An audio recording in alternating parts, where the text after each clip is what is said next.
So I said to my people, slow the testing down, please. Recall this shamefulness a president uttered. With the Omicron variant spreading at an alarming rate. When you do testing to that extent, you're going to find more people, you're going to find more cases.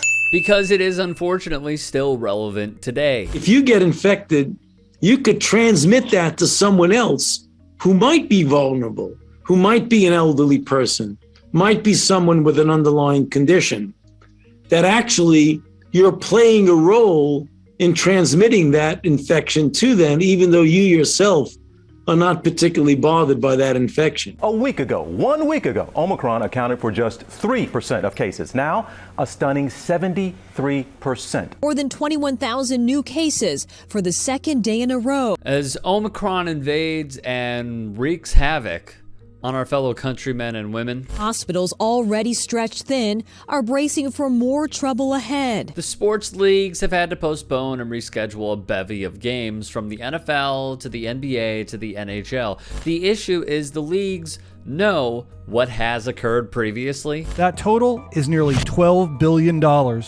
And the numbers grow with losses from NASCAR, golf, tennis, and other sports. And what is at stake currently as we are still in the throes of a global pandemic? That's when NFL Commissioner Roger Goodell decided to go the Donald Trump route of testing for COVID-19. In pro football, it will only be done under one condition: when they demonstrate symptoms of COVID-19 under protocol changes completed recently in cooperation with the NFLPA. The unvaccinated are still tested daily.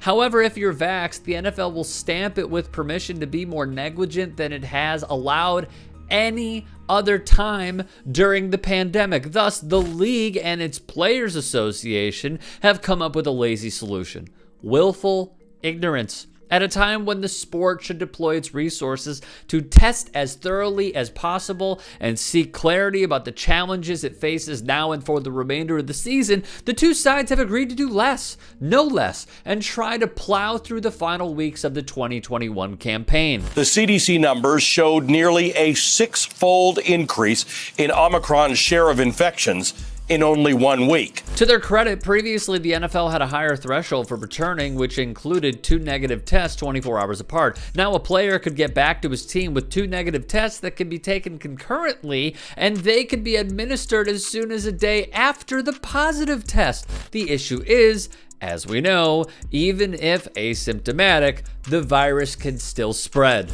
Alas, as PFT reported, the NFL and the NFLPA have thrown in the towel on their 2021 COVID protocol once principle got in the way of the practicalities of profit and paycheck. With, as one source with knowledge of the negotiations put it, the pandemic now becoming endemic. The time had come to quit worrying about the possibility of vaccinated, asymptomatic players being positive for the virus. So instead of finding a way for the vaccinated and asymptomatic who have tested positive to play, the league and the union decided to approach it in a different way. They'll stop testing the vaccinated and asymptomatic.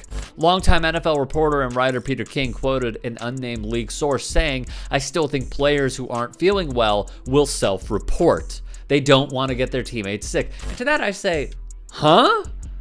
Are we really going this route? You're asking a player to self-report when the average lifespan of an NFL career is roughly 3.3 years. A league in which players routinely mask injuries, get tough, man up in order to be able to take the field is now asking them to voluntarily report themselves, wrote the Nation's Dave Zirin. The league is betting, even depending on that code of macho quit suffering to hold sway. If it doesn't and players report their COVID symptoms, the playoffs collapse. If it does, everyone will just play through it and deal with the aftermath in February. This testing method is, of course, also saying that if you are asymptomatic, we'd rather not know.